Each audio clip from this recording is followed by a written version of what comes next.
Good afternoon, dear colleagues. My name is Emmanuel. Here to present to you the results of my NDC in a box analysis of the August 17th to 18th, 2024 Kamchatka, Russia seismic and volcanic events, and to highlight some opportunities for improving Kenya's preparedness for geohazards.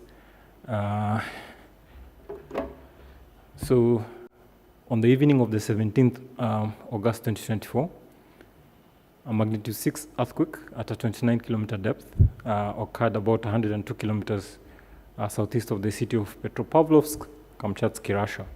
This earthquake was followed the following day by the eruption of the Ch3 volcano, generating a 9-kilometer ash plume.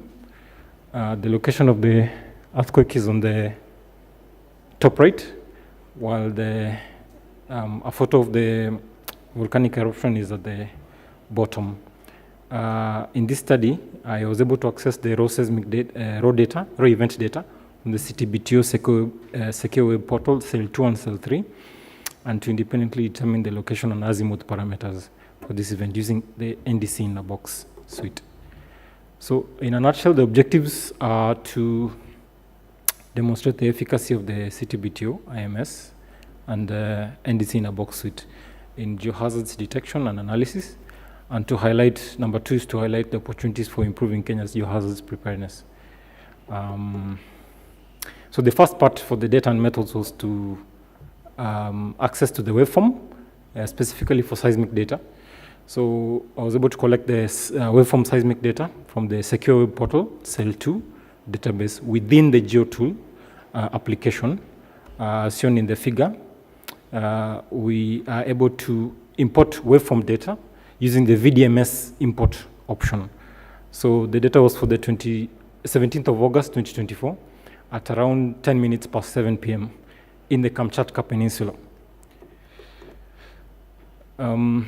Secondly, we were able to do an analysis of the seismic data, waveform seismic data. We collected the data from several stations. The ones listed in blue are single stations, and the PD, which is listed in purple, is an array station. So you're able to appreciate the analysis that was done for both the single stations and the array station. Secondly, we dealt with the infrasound data, where we were able to access some infrasound data from the eruption of Ch3 on the 18th of August at around 8 a.m. in the morning from the cell 3 database. So the top right figure shows the import of this infrasound data using the SQL browser in the DTK GPMCC code program. And then on the bottom right, you're able to see some of the perturbations in the data that we received. Then for the infrasound data, the top right image shows the initial screen of the DTK GPMCC before processing. The top 3 screens are blank, but after processing, you see the bottom left figure. You're able to see the data being displayed, and then I've highlighted the areas where there are anomalies. So in terms of results, we're able to compute location solution for the eruption. It occurred in a near city called Severne, Koriaki, 380 kilometers south of the Ch3 volcano, which is highlighted by the red arrow. This is the Kamchatka Peninsula. And then secondly, we were able to compute the azimuth solution for the eruption of the Ch3 volcano, which in this case happens to be a 30-degree azimuth, shown in the green line. On the top right, you can see the polar plot within the DTK GPMCC. We also have some data that is shown in gray, but that is not from the volcanic eruption. Probably it's from other non-event sources. So in conclusion, we see that the proximity of the Ch3 volcanic eruption to the magnitude 6 earthquake epicenter highlights the potential or risk for large local seismic events to trigger couple volcanicity. Of course, this is dependent on the geological environment. The map on your right shows the northern part of Kenya, next to the border with Ethiopia. On the top side, you can see we have highlighted some three red dots. Those are magnitude 6 earthquakes. And then just south of it, within the lake you can see highlighted the black arrows. Those are 3 volcanoes located within the lake, which are dormant. And you can imagine how close the epicenters for the earthquakes are to the volcanoes. So this is an area that probably should be studied and the hazard properly characterized. Secondly, we see that the CTBTO NDC in a box suite, specifically GeoTool and DTK GPMCC, are effective tools for the retrieval, inspection, and analysis of infoseismic data from geohazard sources, as I've just explained. And finally, we see that Kenya's preparedness for geohazards can be significantly improved. I propose through data and systems integration between the IMS, the KENDC, and the National Disaster Operations Center. Secondly, this can be facilitated by mutual collaborative frameworks between the government of Kenya and CTBTO. And finally, and very importantly, targeted capacity building. This is very important for us. I propose the KENDC and also the staff from the National Disaster Operations Center should be put together in this kind of training. These are my references. Chair, I would like to sincerely thank the CTBTO for inviting me and facilitating me to attend the training course on NDC capacity building for the Africa region, access and analysis of waveform IMS data and IDC products. From this training, I was able to acquire some crucial skills and knowledge, which enabled me to undertake this study that I've presented. I would also like to recognize the efforts of the government of Kenya in supporting capacity building, specifically the National Commission of Science and Technology, NACOSTI, and the University of Nairobi, which hosts the KENDC, for also facilitating my attendance. Thank you very much. Thank you. I think it's the good examples of application for NDC in a box. And if there's any questions or comment, and welcome to raise it. Yeah.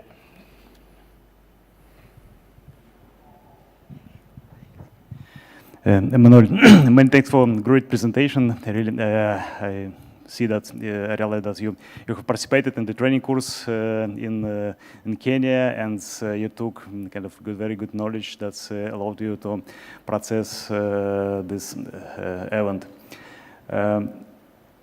My question is, I see that you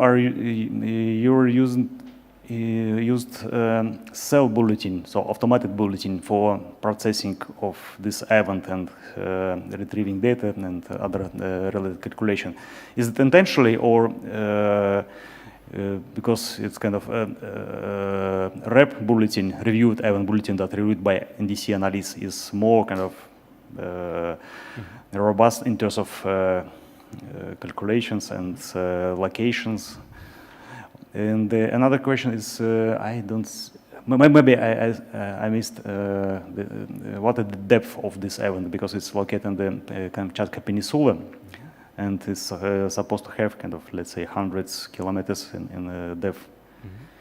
So, thank you. Thank you. So for the first question about the choice of the database to use, this was purely, I had the option of using the REB or the SCL. I opted to use the CL, but other researchers can choose to use the reviewed event, the REB database. I chose to use the secure event list, cell 2, cell 3, just for purposes of my own practice and to put my knowledge into practice. But obviously, other researchers can use the other database. And secondly, for the depth,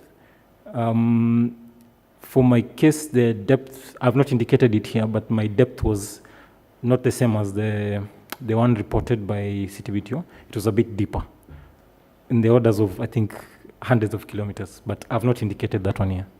Yeah, so. Thank you. Thank you. I have a question at the back. Thank you for your presentation. I love that you really focused on also the location of Kenya. As a fellow Kenyan, I'd like to know that we're progressing and trying to have a stronghold in our country.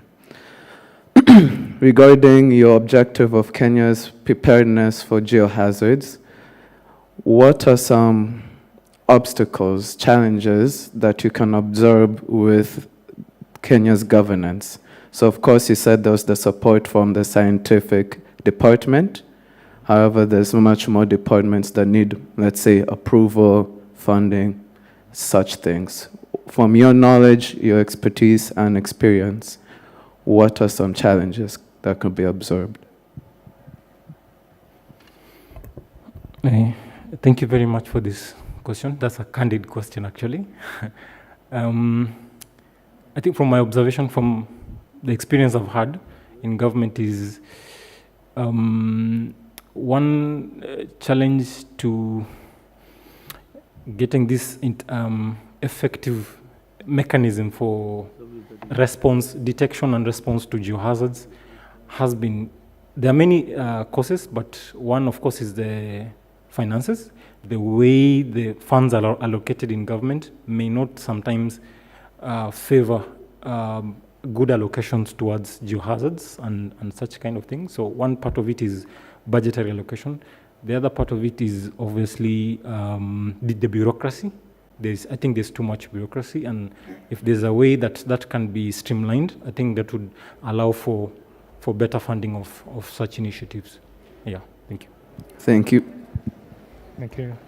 We have one more question. Yeah.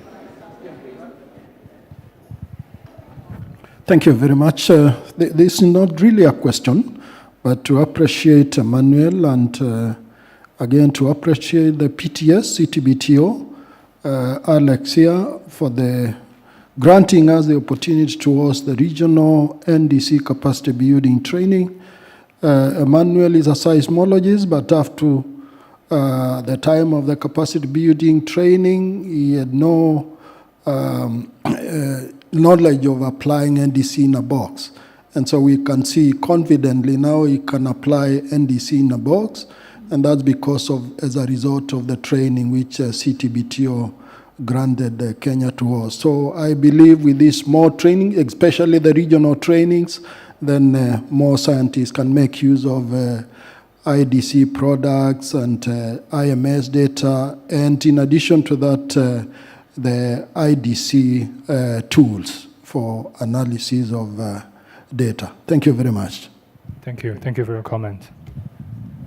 If there's no more question or comment, let's give the applause to the presenter.